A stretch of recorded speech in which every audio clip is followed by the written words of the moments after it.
네, 시청자 여러분 안녕하십니까. 오늘 진행을 맡은 아나운서 구본상입니다. 5월 10일, 오늘은 제20대 대통령의 취임식도 있었습니다만 또 지난 2012년부터 시작된 11번째를 맞는 유권자의 날이기도 합니다. 지난 1948년 5월 10일 재헌 국회의원 선거를 기리는 뜻깊은 날이 되겠는데요. 이번 대선도 그렇고 또 이제 20일 정도 앞으로 다가온 지방선거 역시 가장 주목받는 유권자층은 청년입니다. 자, 그리고 지난 1991년부터 시작된 지금의 지방자치 역시 31년, 이제 31살의 나이가 된 완연한 청년의 때를 지나가고 있는데요. 자, 그래서 오늘 제11회 유권자의 날을 맞아서 충청북도 선거관리위원회와 저희 MBC 충북 그리고 세명대 저널리즘 스쿨이 함께 청년 정치 그리고 청년의 시선으로 바라본 풀뿌리 민주주의에 대해서 오늘 함께 해보고자 합니다. 자, 오늘 토론에 나와주신 패널 네 분을 여러분께 소개해드리겠는데요. 먼저 청주시 청년센터 청년뜨락 5959의 김규식 센터장 나오셨습니다. 안녕하세요. 네, 반갑습니다. 자, 그 옆으로 세명대 저널리즘 스쿨 담비뉴스의 박성동 사회부장 나오셨네요. 안녕하십니까. 네, 반갑습니다. 제 왼쪽으로 역시 세명대 저널리즘 스쿨 담비뉴스입니다. 서현재 PD 나오셨네요. 안녕하세요. 네, 반갑습니다. 자, 마지막으로 청년 정치가 답이다의 저자시죠. 오세재 서강대 현대정치연구소 선임연구원 함께하십니다. 반갑습니다. 네, 안녕하세요. 네, 자 이렇게 네 분과 함께하도록 하겠습니다. 자, 오늘 저희가 좀 이렇게 토론의 형식을 빌리긴 했습니다만 좀 진솔한 얘기를 청년 정치의 현실과 또 미래에 대해서 함께 좀 편안하게 얘기 나눌 수 있는 자리이기를 바라겠습니다. 자, 먼저 오프닝에서도 잠깐 말씀을 드렸습니다만 청년의 시선으로 본 풀뿌리 민주주의. 이제 31살이라고 제가 표현을 했습니다. 31년이 어느새 됐더군요. 어떻게 일단 풀뿌리 지방자치를 평가하고 계신지 이거는 센터장님부터 잠깐 말씀 듣도록 하겠습니다. 예. 네, 지방자치는 아직 성장 중인 단계라고 생각합니다. 물론 대한민국 정치 전반이 아직 성장 중입니다. 긍정적인 평가로는 대한민국 정치가 후퇴보다는 전진을 통해서 조금씩 변화하고 있다는 긍정적인 모습이 보여집니다. 네. 다만 이제 지방자치가 갖고 있는 지역 주민과 함께하는 생활정치의 영역으로 다가서는 것, 그리고 입법부와 지방정부의 입법부와 행정부가 서로 견제와 협력의 기능을 하는 것들, 마지막으로 지방자치가 중앙정치의 하위범주로 생각되는 부분들은 다소 아쉬운 부분이 있다고 생각됩니다. 네, 뭐 바로 순서대로 듣겠는데요. 박 기자님께는 일단 질문에 대한 답을 듣기 전에 담비뉴스라고 제가 오늘 두 분을 모셨기 때문에 담비뉴스가 어떤 곳인지 일단 좀 소개를 부탁드리겠습니다. 담비뉴스가 생소하실 수 있는데요. 네네. 저희도 이렇게 스튜디오에 나와서 설명드리는 게 처음이기 때문에 네. 말씀을 드리도록 하겠습니다. 담비뉴스는 충북 제천시에 있는 세명대 저널리즘 스쿨에서 만든 비영리 언론입니다. 2010년에 창간을 했는데요. 그러면 올해로 벌써 13년째입니다. 2017년에는 어떤 평가를 받았냐면 월간 신문과 방송에서 뉴스타파, 옥천신문과 함께 국내 3대 비영리 매체라고 소개하기도 했습니다. 담비뉴스는 주로 호흡이 긴 기획 보도를 주로 내놓고 있는데요. 네. 기후위기나 의료격차 같은 지역 이슈 또는 이제 불평등과 소외계층을 심층적으로 다루는 보도들을 하고 있습니다. 지금은 청년 정치인이 지방의회에 진출하는 데 겪는 어려움과 그 배경이 되는 구조적인 원인 그리고 대안을 취재하고 있습니다. 네, 뭐 많은 시청자분들께서도 관심 가져주시기를 바라겠습니다.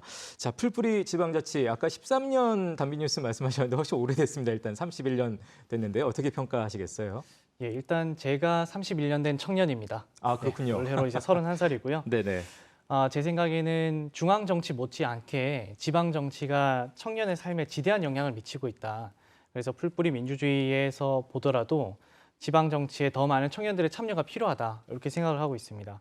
기자를 떠나서 좀 청년으로서 말씀을 드리면 저 또한 지방 의회에 의해서 많은 영향을 받은 적이 있는데요. 제가 한창 구직 활동을 하고 있던 2018년 때의 일입니다. 네. 서울시로부터 5개월 동안 50만 원씩 250만 원을 청년 수당으로 제가 지급받은 적이 있습니다. 그때 제가 졸업 뒤에도 1년 넘게 월세를 작은 방을 얻어서 40만 원씩 내고 있었으니까 예. 적지 않은 돈이었습니다. 큰 도움을 받았는데요. 이처럼 서울시에는 이런 제도들을 비롯해서 청년들의 의견과 제안을 직접 들어서 많은 지원 정책들을 하고 있습니다. 다른 지역들도 마찬가지고요. 예. 해서 풀뿌리 민주주의에서 이렇게 좋은 일들이 많이 일어나고 있는데 지금 상태에서 풀뿌리 민주주의는 상당 수준 발전했다라고 평가하지만 네. 다만 한 가지 덧붙인다면 이런 풀뿌리 민주주의가 지자체 수준에서 일어나는 것을 넘어서서 지방의회를 뒷받침하고 있는 정당 차원에서 예. 지역 정당에서 풀뿌리 민주주의가 이루어져야 된다라고 생각합니다. 왜냐하면 기본적으로 정치라고 하는 것은 정당의 기반을 두고 있기 때문이라고 생각합니다. 예. 두 분도 이제 분명히 평가하는 부분이 있습니다만 필요한 어떤 더 나아가야 될 부분들을 오늘 먼저 좀 짚어주고 계시네요. 서현재 PD님은 어떤 의견 갖고 계신가요? 저는 풀뿌리 민주주의의 핵심이 소통이라고 생각을 하는데요. 이 말이 좀 어려울 수 있어서 정확한 정의를 찾아보면 다양한 민의가 골고루 반영되는 참여 민주주의를 이야기하더라고요. 다양한 민의가 반영되기 위해서는 먼저 듣는 작업이 좀 선행되어야 된다고 생각합니다. 저희 취재 과정에서 만난 인천 송도 조민경 의원도 비슷한 이야기를 해주었는데요. 네. 청년 정치가 단순히 생물학적 나이만 청년인 것이 청년 정치가 아니라 주민이 기대하는 청년의 특성이 따로 있다고 합니다. 소통 잘하고 열려있고 더 빨리 민원을 반영해 줄 수 있다는 점인데요. 네. 이렇듯 소통에 대한 기대와 믿음을 충족하는 것이 청년 정치라고 생각합니다. 그래서 소통의 청년 정치와 풀뿌리 민주주의는 이런 측면에서 좀 이어진다는 인상을 많이 받았습니다. 최근 청년 정치가 많이 늘고 있는 상황인데 이 배경에서 풀뿌리 민주주의도 성장하고 있다고 생각합니다. 예. 자, 일단 세 분의 좀 의견을 들었는데 오 박사님 이 세 분의 의견 들으면서 어떤 생각하셨어요? 어떻게 들으셨습니까? 아니 뭐 풀뿌리 민주주의가 계속 성장하고 있고 네. 이런 현상에 대해서 아주 잘 말씀해 주신 것 같고요. 저는 이제 그 청년 정치인을 지향하는 그런 청년들에게 그 해주고 싶은 말이 좀 있어요. 예. 그 이제 이미 청년 국회의원들도 탄생해서 예. 우리가 보고 있지 않습니까? 의정 활동도 잘 하고 있고 이런 걸 보면서 청년 정치를 하려고 하면 국회의원이 돼야 되겠구나. 혹시 이런 꿈을 바로 갖게 되지 않을까 하는 것에 대해서 좀 말씀드리고 싶은데요. 예. 저는 청년 정치인을 정말 제대로 훈련하는 장은 지방의회라고 생각합니다. 그리고 이 비례대표를 통해서 국회의원이 되는 것. 이거 청년들에게는 이게 적절한 비유일지 모르겠지만 로또와 같다 이렇게 봅니다. 예, 예. 정말로 일반적인 청년들이 지향할 꿈, 바로 목표로 삼아야 될 꿈이라고 보기에는 대단히 요원하다는 거죠. 그래서 오히려 그런 일반화하기 어려운 코스가 아니라 현실에서 가능하고 또 청년 정치인으로서 제대로 훈련할 수 있는 기회가 된다는 점에서 예산도 알고 조례도 알고 여론의 무서움도 아는 그런 계기로서의 지방의회를 체험하는 것, 이것이야말로 아주 현실적이고 구체적인 목표가 될 수 있지 않을까 예. 이런 생각을 해봅니다. 예. 말씀대로 정말 현실에서 얼마나 가능한 청년 정치일지 오늘 한번 얘기도 나눠보고 혹시 아직까지 불가한 측면이 있다면 어떤 대안들이 좀 있을지도 함께 얘기를 좀 나눠보겠습니다. 자, 일단 우리 정치의 화두로 청년이 떠올랐다는 얘기로 지금 저희가 일단 말문을 열고 있는데요. 뭐 세계적인 흐름이라고 볼 수도 있겠고요. 어떻게 보면 필연적인 시대 변화라고도 볼 수 있겠는데 실제로 어떻게 이런 말들을 주변에서 많이 듣고 계신지 어떻습니까, 센터장님? 일단 청년들이 정치에 나서는 것들이 네. 되게 많이 늘기는 했습니다. 예. 주위에도 이제 출마를 준비하시거나 하시는 분들이 많아지기도 했는데요.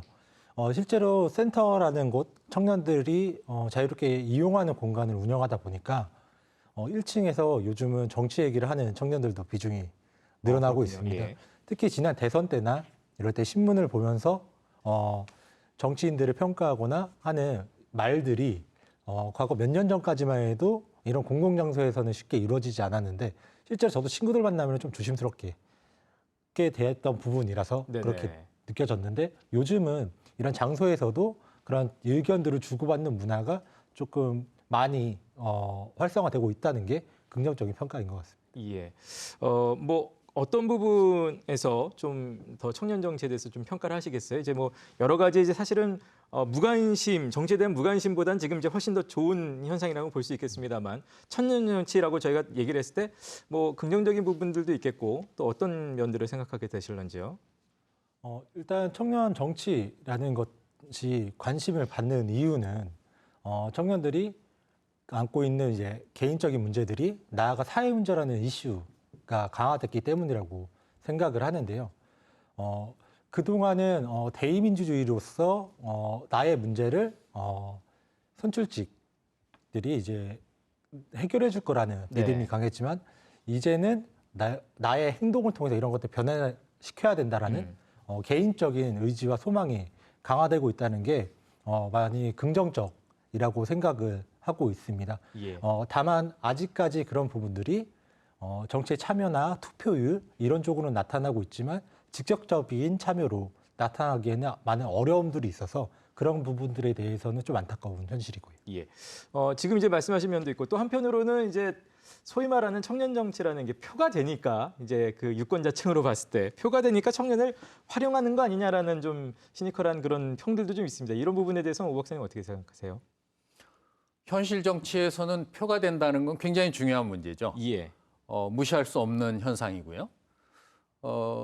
이제 정당이라면 당연히 그것을 고려할 수밖에 없고 청년들을 호명한다고 하죠.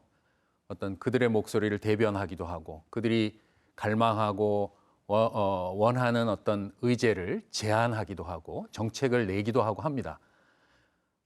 그것은 정당으로서 뭐 너무나 당연한 문제고요. 예. 청년들도 저는 예전부터도 물론 30대 정치인들도 많이 있었고 그래서 대통령이 된 분들도 여러 분 있습니다. 민주화 운동을 했던. 근데 최근에 운이되는 이 청년 정치라고 하는 현상은 사실은 어떻게 보면은 가까이에서부터 그 시작을 찾을 수 있을 것 같아요. 특히 2016년 말부터 일어났던 촛불, 그다음에 2017년에 박근혜 대통령 탄핵, 이런 일련의 아주 파노라마와 같은 정치적 격변을 겪으면서 청년들이 내가 이렇게 참여했는데 그것이 현실의 결과로 나타났구나. 예. 그리고 또 최근에 있어서는 서울 부산시장 재보궐선거나 또 대통령 선거에 이르기까지 이런 큰 선거에 있어서 청년들이 집단으로서 투표를 하고 또 여론조사에 자신의 의지를 드러내고 이런 일들이 있었지 않습니까? 그리고 그 청년들의 움직임이 실제로 이 큰 결과를 결정하는 데 있어서 큰 영향을 주었거든요. 예. 이런 사실을 보면서 청년들은 정치적 효용감이 증대됐다고 볼 수 있을 것 같아요. 효용감이란 건 내가 투표 하나 해봐야 별 소용 없을 거야, 의미 없을 거야가 아니라 네. 내가 투표하고 참여하면 그 결과가 나타난다. 이런 확신을 말하는 거죠.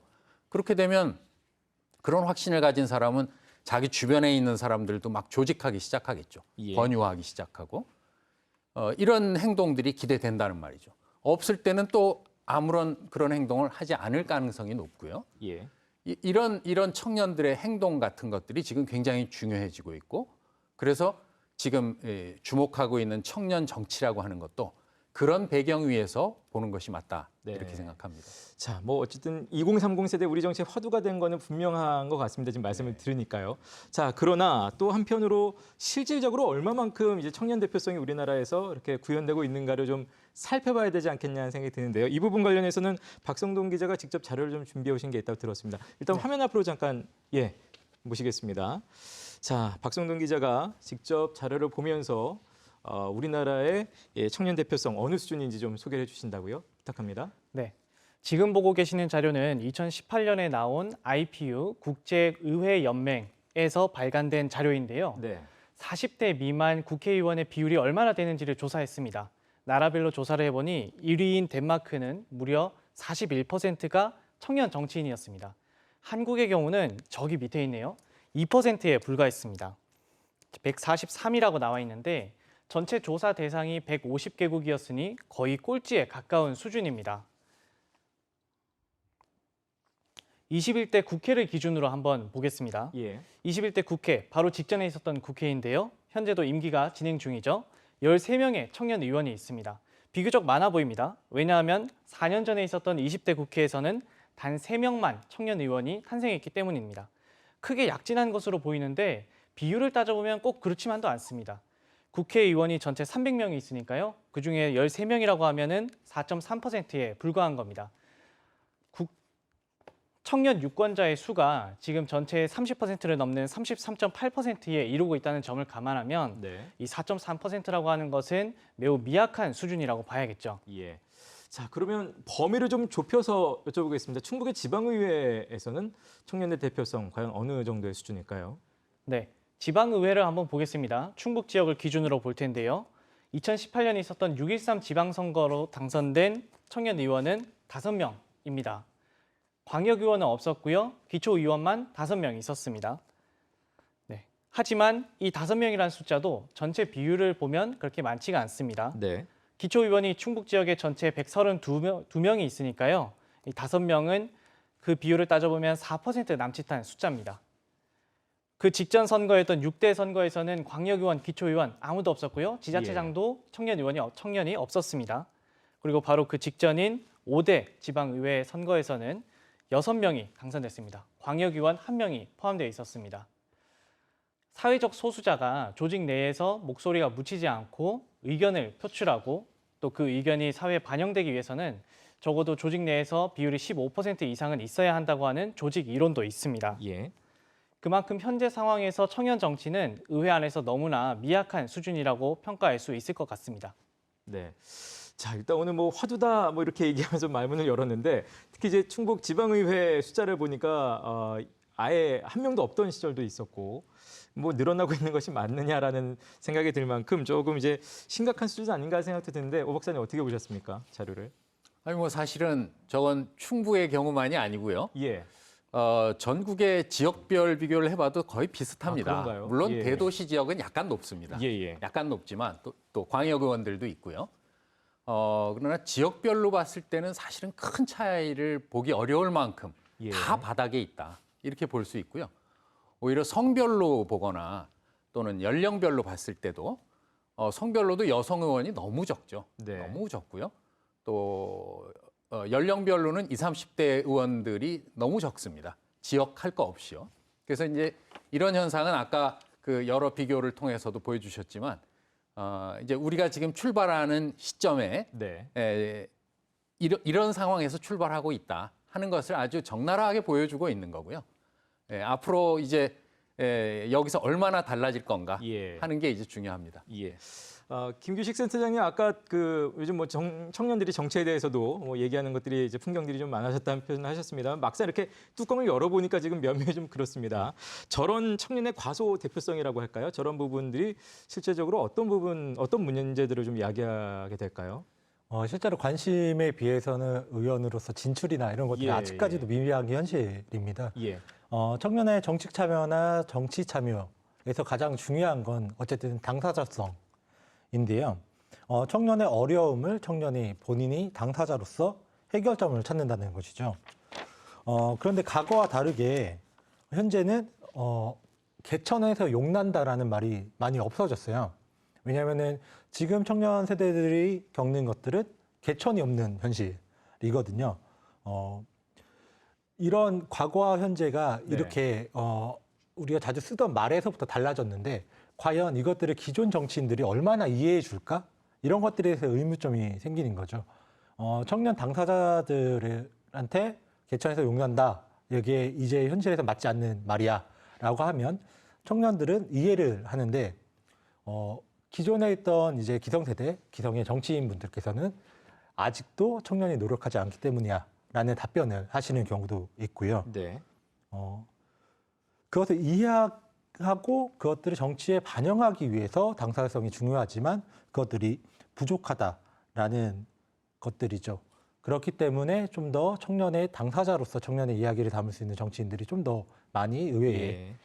진출을 해야 되는데 그런 부분들이 현실적으로 많이 어렵고 힘들고 한 현실이 계속해서 비판을 하고 있지만 계속해서 변화되지 않는 현실이죠. 예. 저희가 이제 자료를 보니까 결국은 이제 청년 정치인 수가 적다는 거거든요. 어떤 문제를 좀 이야기하게 될지 오 박사님께 좀 더 첨언 듣도록 하겠습니다. 예, 이거는 결국 청년 정치 정의하고 관련된 문제라고 봅니다. 예. 사실 사전적으로 정의하면 청년 정치란 것은 청년이 하는 정치죠, 말 그대로. 아주 젊은 정치인들이 하는 것을 말하지만 거기에 국한한다고 하면 청년 정치의 의미는 뭐 굉장히 축소될 거라고 보고요. 이 젊은 정치인들이 갖는 특성이랄까 또 이런 것들이 있다는 거죠. 네. 그래서 이건 진보 보수 막론하고요. 어떤 정당에 있어서도 정치의 개혁을 의미한다고 봅니다. 그래서 어떤 권위주의라든지 혹은 지역주의라든지 이러한 좀 구태에 물들지 않고 색깔론이라든지 이런 전통적인 구태에 물들지 않고 정당을 개혁하고 정치를 바꾸려고 하는 시도를 하는 정치인 예. 이런 의미가 담긴다고 보고요. 또 새로운 시대가 요구하는 정치적 아젠다들이 있지 않습니까? 이 기후위기라든지 성평등, 연대, 불평등 문제 극복 이런 등등의 새로운 아젠다를 네. 적극적으로 들고 나오고 토론하고 공부하고 사회에 문제 제기하는 이런 사람들을 청년 정치인이라고 말할 수가 있거든요. 예. 근데 그런 정치가 이 청년 정치인들이 늘어나지 않으면 찾아보기 힘들다고 하는 거죠. 예. 네, 기존에도 물론 그런 주장을 하는 분들이 있지만 청년들이 그런 얘기들을 적극적으로, 집단적으로 우리 사회에 해줄 필요가 있다는 거죠. 네. 결국 이제 시대 변화에 있어서 이 청년 정치의 어떤 꼭 필요한 부분들을 지금 다시 한번 지금 짚어주셨는데요. 두 청년들께 좀 다시 한번 여쭤보겠습니다. 청년 유권자이시기도 하니까요. 이런 청년의 정치 참여에 대해서 서 PD님은 평소에 어떻게 생각하고 계셨어요? 저는 이번 취재를 하면서 청년의 문제는 청년만이 좀 알 수 있다는 생각이 들었습니다. 네. 그 전주 선안희 의원을 인터뷰했을 때 들은 이야기인데요. 학자금 대출에 포함되어 있는 생활비 대출 이자를 지원을 해주자는 이야기를 했을 때 청년들 사이에서는 사실 학자금 대출을 내는 사람들이 워낙 많다 보니까 예. 다른 설명이 필요 없이 말할 필요가 없는 공감대가 형성되어 있어서 네네. 지지를 받은 반면에 청년이 아닌 정치인들 사이에서는 학자금 대출을 하는 자체를 부모님들이 좋아하지 않는다라는 의견이 있었다고 해요. 예. 그래서 기성 정치인조차 청년이 아니면 청년들의 현실을 이해를 하지 못하는데 그만큼 그 시대를 살고 있는 청년들만 이해할 수 있는 사실이 있고 그건 청년 당사자가 대변해야 한다고 생각합니다. 예. 박 기자님은 네. 다 연결되어 있는 얘기 같습니다. 이제 김규식 선생님 같은 경우에는 청년의 노력, 스스로의 노력이 필요하다 이렇게 말씀해 주셨고 오세재 박사님 구태를 벗어던지는 정치 필요하다고 말씀해 주셨는데 그런 관점에서 좀 연결이 되어 있는 것 같습니다. 저희가 취재를 하면서 청년 유권자들을 좀 만나서 직접 예. 얘기를 들었거든요. 아무래도 저희 생각보다는 청년 유권자들의 생각을 전달드리는 편이 좀 나을 것 같은데 청년 유권자들을 만났을 때 그들이 가장 먼저 했던 얘기는 자기는 청년 정치에 관심이 없다였습니다. 알고 있는 청년 정치인도 없고 하지만 인터뷰를 좀 더 진행해 보니까요. 오히려 이 사람들이 정말 정치에 관심이 없는 것은 아니었습니다. 그렇군요. 예, 22살인 어느 유권자를 만나서 얘기를 들어봤는데요. 이 유권자분께서는 성평등과 차별 금지에 대해서 관심이 깊었습니다. 그런데 중년 이상의 정치인들이 기존의 기성 정치인들이 성인지 감수성이나 이런 것들이 좀 부족해서 이런 얘기를 잘 듣지 못하는 듯하고 또 청년은 미숙하다라고 생각을 해서 무시하는 것 같아서 그래서 정치에 멀어진 것 같다. 또 이렇게 얘기를 했고 또 21살 된 다른 유권자의 얘기도 들어봤는데 비슷한 맥락이었습니다. 이 유권자는 동물 학대와 동물권에 관심이 많았지만 사람이 중요하지 개나 고양이가 중요하냐 이런 얘기를 기성 정치인들이 하는 걸 보고 네. 이 구태 정치에서 벗어나지 못하면 여기서 정치권에서 논의조차 되고 있지 못해서 청년 정치에 더 관심이 멀어지는 것 같다 이렇게 얘기하기도 했습니다. 예. 정리하자면 청년들이 정치적인 욕구와 관심은 좀 높지만 현실 정치에서 이것을 반영해주지 못하는 바람에 정치를 불신하게 되어서 정치에 좀 멀어진 것 같다라고 얘기를 하고 있는 것 같았습니다. 예. 앞에 이제 괄호를 치자면 우리의 목소리를 담아내지 못하는 정치에는 관심이 없게 되는 지금 그런 현실인 것 같습니다. 자, 그렇다면 이 청년 정치를 가로막는 실제 어떤 장벽들에 대해서 좀 논의를 하고 싶은데요. 청년 정치를 꽃피하게 하지 못하는 이유, 현실적인 장벽도 어떤 것들이 있다고 보시나요, 센터장님? 결국은 시스템이 부재하다는 것입니다. 예. 기본적으로 대한민국의 정치는 정당 정치입니다. 그렇기 때문에 오랜 기간 혹은 일정 과정 정도는 정당 활동의 기관과 지금 기여도 충성도로 가는 그런 모습들이 필요한 경향들을 계속해서 보이고 있죠. 또한 기타 금과 같은 금전적인 부분과 정치의 것들도 정치의 장벽을 높이는 데 중요한 요인 중에 하나입니다. 결국 청년은 인적 인프라와 경제적 뒷받침이 없는데 어떻게 정치를 참여하냐라는 네. 현실적인 어려움에 부딪히는 것입니다. 또한 인식의 문제를 좀 지적하고 싶은데요. 예. 우리는 아직 청년이 정치를 한다고 하면 젊은 사람이 뭘 한다고 혹은 아직은 더 배우고 와라 네네. 등등의 이제 이런 인식들이 있습니다. 그런 인식들도 변화를 해야지 청년들이 정치에 참여할 수 있는 기회가 더 확대된다고 생각을 하고요. 예. 마지막으로 평가하는 거는 청년이 정치에 무관심할 수밖에 없는 교육적인 시스템입니다. 청소년기 우리가 배우는 정치는 그 시험을 보기 위한 과목에서 벗어나지는 않거든요. 예, 저도 학창 시절 사회 과목을 배울 때 정치라는 과목이 있었지만 예. 수능을 보기 위한 과목일 뿐이지 네네. 이것들이 안에서 정치적인 연습을 하거나 친구들끼리 이걸 가지고 토론을 하거나 이런 것들이 아니라 용어를 외우거나 어떻게 과정이 어떻게 거쳐가는지에 대한 네. 과목 위주로만 배우다 보니까 이런 것들이 결국은 정치라는 것이 사회에 나갔을 때 나의 삶과 생활 그리고 나의 미래에 영향을 끼치는 중요한 부분이라는 인식을 해야 되는데 단순히 학교에서 배우는 과목 그 이상 그 이하의 평가도 받지 못하는 현실까지 여러 가지 복합적인 시스템의 부재가 이러한 네. 현실로 나타나는 것 같습니다. 예. 자, 이 부분 역시 현장의 목소리를 좀 들어보도록 하겠습니다. 서현지 PD께서 직접 청년 의원들을 좀 만나고 오셨다고요? 네, 그렇습니다. 무엇이 청년 정치를 어렵게 하는지 화면으로 만나보시죠. 네. 청년들이 공천에 받기가 상당히 많이 힘들어요. 왜냐하면 그런 걸 하려면 이제 당원 투표도 해야 될 거고 일반 여론조사도 해야 될 거고 그리고 뭐 어느 정도 당의 기여도가 있어야 될 텐데 경륜이 있는 그런 기성세대들보다 많이 힘들 수도 있을 것 같고 그래서 또한 또 이거는 그냥 뭐 비하인드적인 이야기지만 공천이라고 하면 뭐 어떤 뭐 해당 지역의 국회의원이라든지 뭐 어떤 그 위원장이라든지 이런 사람들한테 뭐 잘 보여야 된다 이런 것도 있잖아요. 근데 제가 주변에 봤을 때 청년들은 그렇게는 잘 안 하시더라고요. 사람에게 뭐 그렇게 충성을 그렇게 하진 않는 것 같다는 저는 생각을 많이 들었거든요. 그래서 그런 부분에 힘듦이 많이 있으니까 공천을 받기가 또 힘들기도 하고. 저는 그 부모님께 찾아갔죠. 제가 결혼을 하고자 할 때 저에게 지원해 주실 비용이 있으시다면 지금 융통 가능하시냐. 저는 반액밖에 보전을 못 받았습니다. 당시에 11%를 받아서 전액 보전을 못 받았어요. 그래서 부모님께 그 월급이 나올 때마다 이렇게 차근차근 갚아 나가고 있고요. 그래서 혹시라도 융통하실 부분이 있다면은 융통해 보시는 것도 대출을 받아서 선거를 치르는 분들도 덜어 있어요. 정치권에 입문하고자 하는 분들에게도 그런 것들에 대한 금융적인, 그러니까 돈을 지원해준다라기보다도 이율이 낮다든지 아니면 정말 무이자라든지 이런 것도 한번 생각은 해볼 수 있다고 봐요. 네. 자, 결국 이제 뭐 경제적인 면 포함해서 사회적인 기반, 뭐 시간이 필요한 면도 물론 있습니다만 이런 것들이 참 갖추기 시작하기 어려운 게 청년 정치의 현실인 것 같습니다. 오 박사님은 아까 이제 박 기자님 뭐 150개 중에서 우리나라 143위 이렇게 꼴찌 수준의 청년 정치가 지금 시행되고 있는 거 어떤 이유라고 보세요?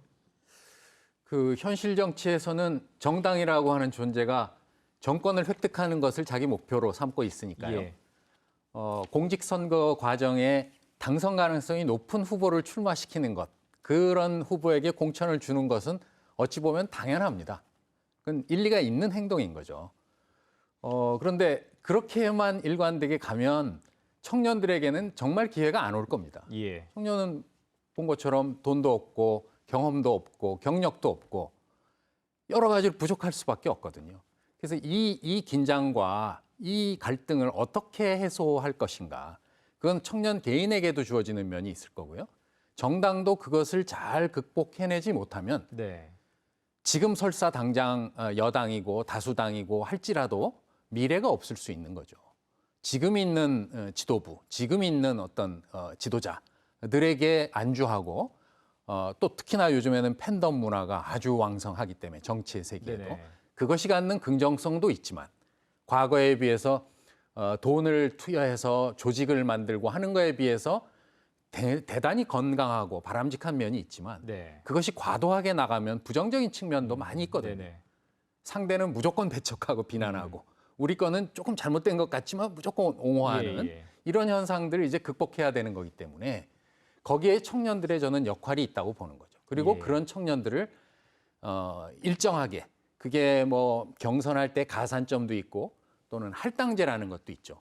이런 방식을 통해서 청년들을 일정한 비율 이상 등용하는, 공천을 주는 이런 정당들의 노력이 대단히 필요하다고 보고요. 청년도 아까 나왔지만 사람에게 충성하는 거에 대해서 거부감을 갖는 게 예. 저 당연하다고 봅니다. 그러나 자기가 속한 커뮤니티에 대한, 공동체에 대한 애정, 기여 이런 것들은 대단히 필요한 거거든요. 이걸 잘 구별할 수 있어야 된다는 겁니다. 무조건적인 충성은 넘어서야 되지만 그렇다고 해서 자기 개인의 발전만을 네. 도모하는 것은 결코 바람직한 거 아니다라는 얘기입니다. 예. 자, 뭐 자유롭게 다른 분들도 의견 듣겠습니다. 서 PD님은 어떤 생각이신가요? 저는 가장 큰 문제는 이제 청년들이 공천을 받거나 출마를 하려면 좀 커리어가 필요한데 그 커리어를 쌓을 수 있는 곳이 없다는 게 좀 문제인 것 같아요. 예. 흔히 말하는 지역사회 단체, 시민단체 활동 정도를 제외하고는 청년들이 정치 활동을 경험할 수 있는 장이 많지 않은데요.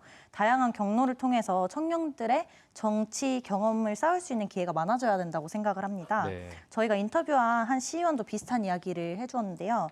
청년 정치인을 위한 육성 커리큘럼이 많아졌으면 좋겠다고 이야기를 하면서 지금 현재 있는 이런 커리큘럼은 그냥 하루 현역 국회의원들이 하루 강의해주고 그냥 가는데 실제로 인턴 보좌관 활동을 한다든지 아니면 뭐 필리버스터 체험을 한다든지 실무적인 경험을 쌓을 수 있는 기회가 많아져야 네네. 공천의 기회도 넓어지고 정치적 자원도 쌓인다고 말했습니다. 커갈 수 있는 장이 필요하다. 예. 박 기자님, 예. 저는 오세재 박사님이 말씀해 주신 거에 대해서 좀 첨언 혹은 네네. 뭐 이제 반대되는 의견일 수도 있는데 청년 정치인들이 조직에 충성하기 싫어한다라는 것에 대해서 좀 구분할 필요가 있다라고 말씀을 해주셨습니다. 청년 정치를 할 때 정치라고 하는 거의 속성 자체가 지지를 기반으로 하는 것이기 때문에 자기가 대변을 해야 될 사람도 있고 그래서 어떤 주민과의 스킨십이 필요하고 그런 점 때문에 어떤 조직 활동이나 이런 것들이 중요하다라는 것인데 근데 여기에서 지금 청년 정치인들이 말하고 있는 조직의 충성이 어렵다라고 하는 것은 조금 이제 다른 의미일 수 있다라는 예. 걸 좀 이렇게 지적을 하고 싶습니다. 조직에 대한 헌신, 물론 청년 정치인들도 조직에 대한 헌신을 하고 싶어 하는데 그것은 일로서, 직업으로서, 성과로서 헌신하는 그런 마음을 가지고 있고 다만 지금 문제를 삼고 있는 것이 무엇이냐 하면 공천 과정이나 이런 데서 문제가 되는 것들이거든요. 아까 민지연 의원도 VCR에서 얘기를 좀 했듯이 공천 과정에서 지역위원장이나 아니면 지역에 기반을 두고 있는 국회의원의 입김이 좀 강하게 작용하는 측면이 있는데 네. 그런 것들을 좀 타파해야 되지 않나. 그리고 여기에서는 자신의 어떤 지지 기반이나 주민과의 어떤 스킨십은 약할 수밖에 없습니다. 청년이.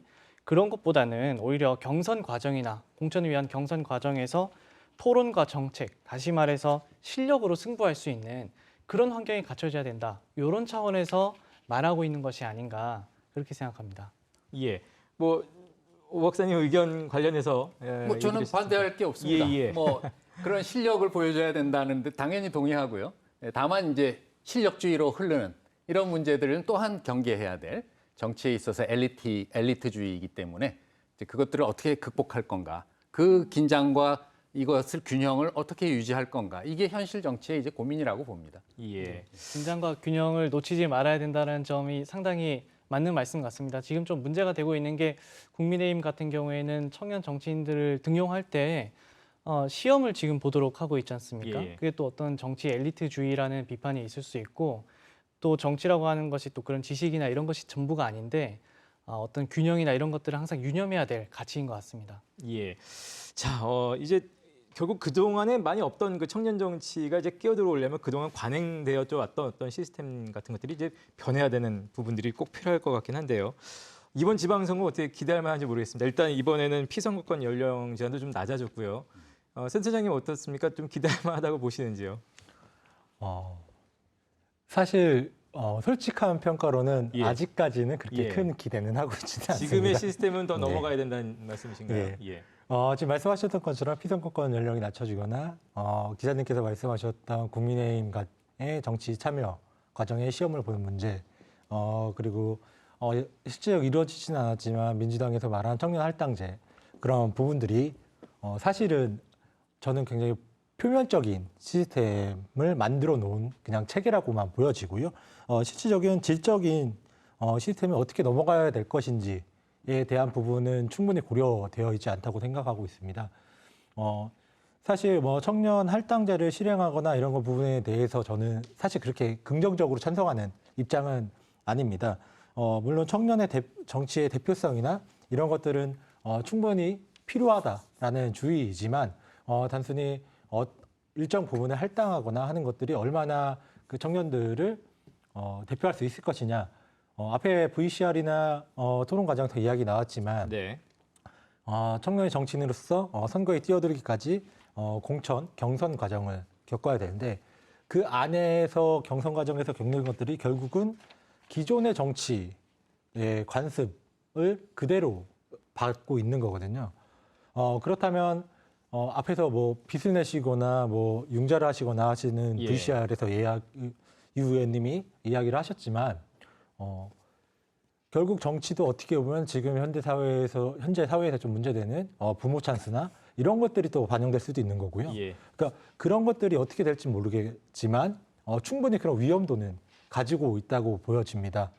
단순히 할당제를 한다고 하면 그 경선 과정을 똑같이 가야 되는데 그 경선 과정에 똑같은 출발 선상에 놓여질 수 있는 가능성이 얼마나 될 것이냐도 평가를 해야 될 것 같고요. 예. 그리고 실질적으로 그 경선 과정에 뛰어들 수 있으신 분들이 과연 내가 경험했던 졸업을 하면 학자금 대출이 1, 2천만씩 쌓이고 그거를 갚다 보면 1, 2년 뭐 길게는 3, 4년 네네. 동안 내 적금이나 이런 건 꿈도 예, 생각하지 예. 못하는 생각도 못하는 예. 그런 현실을 알겠습니다. 그 경선 과정에 뛰어들던 분들이 얼마나 이해할 수 예, 있을까? 예. 이런 것도 충분히 고려해야 된다고 결국 생각합니다. 이제 제가 해볼 만한가 했더니 이제 과연 점점점으로 압축되는 내용들입니다.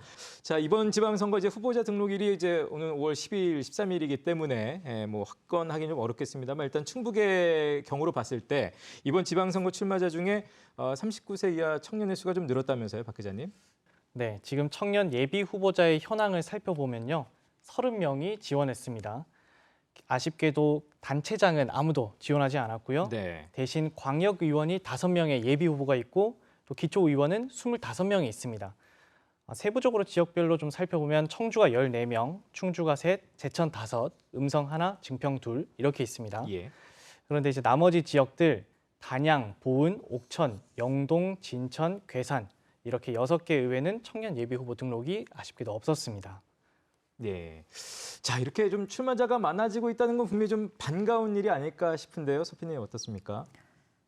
아까 센터장님께서도 계속 얘기해 주셨지만 결국 당사자성을 빼놓고 이야기할 수 없을 것 같은데요. 청년 출마자가 증가하는 이유는 결국에는 이제 청년들이 직접 풀지 않으면 안 되는 문제들이 점점 더 많아지고 있어서라고 생각을 합니다. 청년이 발의한 조례 중 가장 전국적으로 확대된 가장 유명한 사례 중에 하나가 저희가 인터뷰한 전주 선안위 의원의 청년 무료 건강검진 조례인데요. 원래는 이제 건강검진 대상이 지역 가입자 대상, 세대주, 직장 가입자를 대상으로만 무료 검진이 이루어졌는데 이로 인해서 무료 검진을 못 받은 청년이 전국에 719만 명이었다고 해요. 네. 그래서 이 조례로 인해서 2019년부터 전국으로 확대되었는데 실제로 청년들 사이에서는 젊은 나이에 암에 걸리는 비율도 늘어서 건강검진을 받고 싶어하고 건강이 걱정되는 흐름이 이미 만들어졌는데도 불구하고 청년이 아닌 사람들 입장에서는 청년은 건강한 나이인데 왜 무료 검진이 필요하냐 이런 의아한 생각들이 있었고 주변 네. 의원들의 반응도 비슷했다고 합니다. 그래서 청년들이 풀어야 할 문제들이 더 많아져서 청년 의원들의 출마자 수가 더 늘어났다고 생각을 합니다. 예. 자, 오늘 뭐 토론 얘기 나누면서 계속해서 내용들은 나왔습니다만 제가 이건 네 분께 다 편하게 좀 여쭤보겠습니다. 결국 이제 청년의 대표성을 좀 높이기 위한 과제랄까요? 현실적인 대책, 과제는 어떤 것들이 있을지 이건 뭐 네 분께 좀 편안하게 듣겠습니다. 일단 센터장님, 예. 네. 어쨌든 정치가 좀 더 가까워져야 되는 문제점이 있는 것 같습니다. 앞서 말씀드린 것처럼 그동안 청소년 시기에 받는 교육에서부터 그리고 이 시스템들이 청년이 접근하기 편한 시스템으로서 정치 입문 시스템이 변화해야 되는 부분도 충분히 있습니다. 기본적으로 청년이 정당 정치를 시작을 하고 정치인이 되어서도 사실 그분들의 전문 분야는 다 따로 있거든요. 네네. 청년 정책과 청년의 삶을 현안을 반영하는 전문가 분들이 아니라 기존에 가지고 있던 전문 분야를 해서 연령이 청년 연령이신 거죠.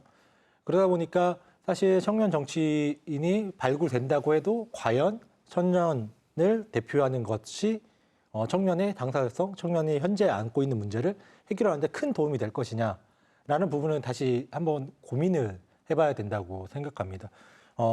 기본적으로 지금 정치 시스템에서 저는 비례대표의 확대를 저는 긍정적으로 평가하는 사람들 중에 하나인데요. 비례대표를 확대를 통해서 청년의 당사자성을 늘릴 수 있는 부분이나 혹은 정당의 공천 과정이나 경선 과정에서 기존의 시스템이 아니라 면접제를 좀 강화해서 그것을 통해서 청년 정치인을 발굴하고 지원을 하는 형태, 이런 형태로 좀 많은 부분에서 청년 정치인을 발굴하는 시스템 자체가 좀 변했으면 하는 과제가 있다고 생각합니다. 네. 자, 뭐 다른 분들도 박 기자님. 예.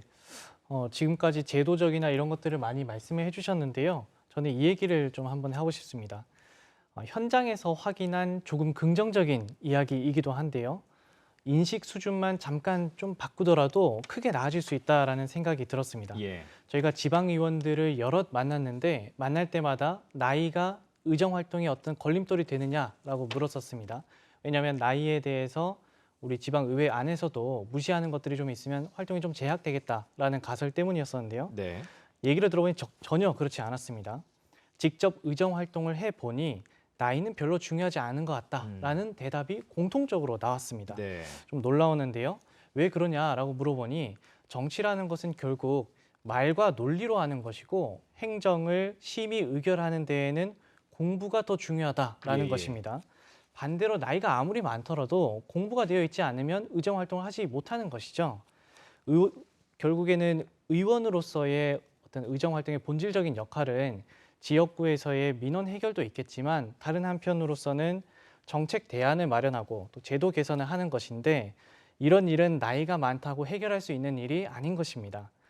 한 가지 더 추가적으로 드릴 말씀은 네. 지방의회의 성과를 평가할 때 저희가 이제 흔히들 언론에서는 핵심적인 지표로 의원의 조례 발의 건수를 체크합니다. 예. 2000년대 초반부터 의원의 조례 발의 건수에 대해서 여러 차례 누적된 연구 결과가 있는데요. 청년 의원들이 많고 평균적으로 지방의회에서 연령대가 낮을수록 조례 발의 건수가 많아진다라고 하는 연구가 공통적으로 있습니다. 예. 실제로 의석수가 22개인 서울시 관악구 의회가 있는데 이 의회에서 지방선거에서 4명의 청년 의원이 동시에 진출했습니다. 22명 중에서 4명이었으니까 18%, 제가 처음에 말씀드린 15%의 임계 수치를 넘은 수치인데 실제 이 의원들이 진출하고 나서 이전 회기 때의 의회보다 조례 발의 건수가 2배 이상 는 네. 것도 확인할 수 있었습니다. 한마디로 정치는 나이로만 하는 것은 아니라는 것입니다. 이 시민들이 이런 점을 잘 인지하고 청년 정치인들도 이 점을 잘 인지한다면 청년 정치는 한 발 더 나아질 수 있지 않을까. 현장에서 이런 목소리들을 좀 확인했습니다. 선입견과는 사뭇 다른 현실. 예. 뭐 하다 보니 순서대로 지금 듣고 있는데요. 예. 서 PD님. 네. 네, 박성동 기자님께서도 말씀해 주셨지만 내부에 청년 정치인을 정치인이 아니라 그냥 청년으로 바라보는 시선이 좀 개선이 돼야 된다고 생각을 합니다. 예. 이제 인천 조민경 의원은 청년이 비례대표로 공천이 되어도 능력을 인정받기보다는 청년이라서 됐구나라는 시선이 아직도 있다고 해요. 그래서 이제 한 사람의 동일한 의원으로 인정받기 위해서 전문화된 분야를 만들려고 노력하는 등 그 잣대가 청년들한테 유독 높다라는 말을 해줬고요. 뭐 이런 건 좋은 예시지만 사실 차별적 시선이 존재한다면 청년 정치인이 정계에 진출하는 데 걸림돌이 되고 시정 활동에 어려움이 생길 것이라고 생각을 합니다. 또 아까 이제 선거 자금 얘기를 안 할 수가 없는데요. 네. VCR 영상에서도 나갔지만 이제 저희가 인터뷰를 하면서 알게 된 사실인데 한 번 출마를 한다 한 4천만 원 정도가 든다고 하더라고요. 그런데 이제 이 4천만 원이라는 돈은 청년들에게 적지 않은 돈이잖아요. 그 청주 유강옥 의원 같은 경우에도 부모님께 빌리고 전주 선한희 의원은 크라우드 펀딩으로 빌려서 그 돈을 해결을 했다고 해요. 근데 이제 자금적인 측면에서 청년 정치인을 지원해주는 제도도 더 많이 필요하다고 생각합니다. 네. 오 박사님. 예. 예, 뭐 거시적인 얘기들은 이미 다 했기 때문에 예. 정당이 이 후보 발굴을 자꾸 이렇게 유명 인사, 교수, 언론인, 뭐 법조인, 스카웃만 하지 말고 청년들을 기초의회에서부터 키워나가야 된다. 아까 이런 뭐 얘기들 유소년 클럽도 말씀하셨습니다만. 네, 다 말씀을 예. 드렸고 오히려 청년 스스로가 자기 자신을 단련하는 이런 과정을 잘 조직할 필요가 있겠다. 특히 이제는 지방자치단체들이 거의 경쟁적으로 청년정책조정위원회다, 청년정책 네트워크다, 다양한 활동들을 지원하지 않습니까? 이런 속에서도 의미 있는 활동들을 할 수 있다고 보고요. 예. 그리고 이제 이 스스로가 스스로를 관리하는 겁니다. 그렇게 해서 뭐 예를 들면 음주운전이랄지 혹은 사회적 비난을 받을 수 있는 뭐 네. 여러 가지 이런 것들을 어린 그 나이 때부터 스스로가 경계해야 된다는 거고요. 네. 또 요즘에는 이제 지방의회에도 보좌진이 생겼습니다. 예. 네. 이런 경험들 또 국회에는 말할 것도 없겠죠. 이런 다양한 활동들을 통해서 스스로를 훈련시키는 이런 과정이 굉장히 중요하겠다 네. 첨부합니다. 자, 오늘 토론하면서 뭐 서현재 PD가 이제 직접 의원들의 목소리를 많이 좀 전해주고 계신데요. 실제 청년 의원들의 활약상을 좀 만나 보셨다고요? 네, 청년의 마음을 가장 잘 아는 청년 정치인을 만나봤습니다. 네네. 그들이 희망을 만들고 있는 현장 함께 보시죠. 아빠 육아휴직 지원 조례 보셨다고 했으니까 제가 2020년 조례 발의를 하고 2020년도 1월 1일부터 이게 적용을 받아서 지원이 됐어요. 예산이 부족해서 추경을 세워서까지 진행을 했다라는 부분은 나름의 성과가 있었고 요즘에는 우리 구청 SNS나 이런 데를 통해서 그 조례와 그 사업이 굉장히 홍보를 많이 하고 잘 되고 있거든요. 젊은 정치인들이 더 많아졌으면 좋겠어요. 진짜 진심으로 젊은 사람들이 정치를 더 해야 되는 이유는 더 소통이 빠르고 변화에 능합니다. 세상이 너무나 빠르게 변하고 요구하는 것도 달라지는데 정치권이 가장 늦게 변화할 수는 없잖아요. 이제 청년의 건강권이라는 내용으로 활동을 했고 그 항목을 조례에 집어넣었었는데 아마도 많은 어른들은 그 나이에 왜? 이런 게 있죠. 보통 건강검진은 한 40대 이후부터 신경 썼다고 생각하잖아요. 근데 요즘에는 조기 암부터 시작해가지고 청년들의 건강을 굉장히 해치는 요소들 그리고 또 한편으로는 마음 건강 문제가 굉장히 큽니다. 그래서 이 두 부분에 대한 고민이 제가 있었기 때문에 여기에 관심 갖고 활동을 하게 됐습니다. 기성세대가 지금까지 했던 환경과 노동과 교육의 가치와 지금 저희 청년세대가 생각하는 가치가 충돌하면서 굉장히 좋은 시너지를 내면서 길을 내어가고 있거든요. 저는 그렇기 때문에 청년들은 일단 시작하면 잘할 거고 기회를 주시는 것, 그러니까 위태롭고 부족한 존재로 볼 게 아니라 한 공동체 구성원으로서 시민으로서 같이 바라봐주고 믿어주신다면 지역을 바꿔내는 데 정말 소중한 자원이 되지 않을까 싶습니다. 네, 직접 목소리까지 담아서 함께 들어봤습니다. 센터장님 어떻게 보셨어요? 청년 정치인들이 의회, 지방의회를 통해서 변화시켜가는 많은 모습들이 좀 긍정적으로 생각이 되고, 실제로 이게 지방의회 같은 경우에는 생활정치라는 성격이 강하다 보니까 자신의 문제가 필요한 것들, 그리고 자신이 직접 보고 경험한 것들이 조례로서 출범되는 것들, 네. 조례로서 만들어지는 것들이 충분히 있기 때문에 실제로 옆자리에 있던 같은 친구들이 정치로 입문을 하고 나와 같은 어려움을 겪었던 것들이 입법 회계를 통해서 정책이 만들어지고 하는 긍정적인 모습들을 지역사회에서 또 꼭 보고 싶다는 네. 생각을 VCR을 통해서 네. 보게 됐고요. 어쨌든 계속 청년과 관련된 조례와 입법을 지역사회에서 얘기할 때 꼭 짚고 넘어가는 문제가 있는데요. 충북도에도 청년 기본 조례가 있습니다. 네. 실제로 이 청년 기본 조례의 내용을 보면 만들어진 지 꽤 이제 돼서 6, 7년 이상 정도 됐거든요. 다른 광역지자체의 조례를 보면 몇 차례의 개정이 이루어졌습니다. 근데 충북도는 지금도 이제 자치법규 시스템이라는 법규 시스템을 통해서 충북 청년 기본 조례를 검색하면 아직까지도 단 한 번의 개정이 이루어지지 않았어요. 이런 것들은 어쨌든 우리가 알고 있는 것처럼 청년의 문제에 공감하지 못하는 공감할 수 있는 정치인들이 우리 의회에 아직 많지 않기 때문에 급하다고 생각하지 않는 그런 영향들이 있는 것 같아서 그런 부분은 조금 안타깝습니다. 네. 자, 오늘 토론으로 뭐 여러 가지 말씀들을 짧은 시간에 좀 나눠봤습니다. 이제 마무리 발언, 묻다 하신 말씀들 짧게 드리면서 마치도록 하겠습니다. 이건 순서대로 이쪽부터 듣도록 하겠습니다. 오 박사님부터. 예. 네, 뭐 청년이 정치에 참여하는 방법은 여러 가지입니다. 투표를 꼭 하는 것도 있고요. 또 어떤 캠페인에 참가를 하는 방식도 있겠고요. SNS에 열심히 자기 의견을 남기는 것도 있겠죠. 다양한 게 있는데 그걸 통해서 우리가 추구해야 되는 이 참여, 청년 정치의 목적은 먼저 개인의 정치인으로서의 그 정립만이 아니고 공직선거에서 당선되는 것만이 아니고 네. 우리 사회 전체에 대한 좀 생각들이 있어야 될 거라고 봅니다. 우리 사회 전체가 밝아지고 더 희망적이 되고 이 공공의 이익에 대한 이 어떤 감수성이 높아지지 않으면 능력이 있는 소수라고 해서 다 행복할 수가 없습니다.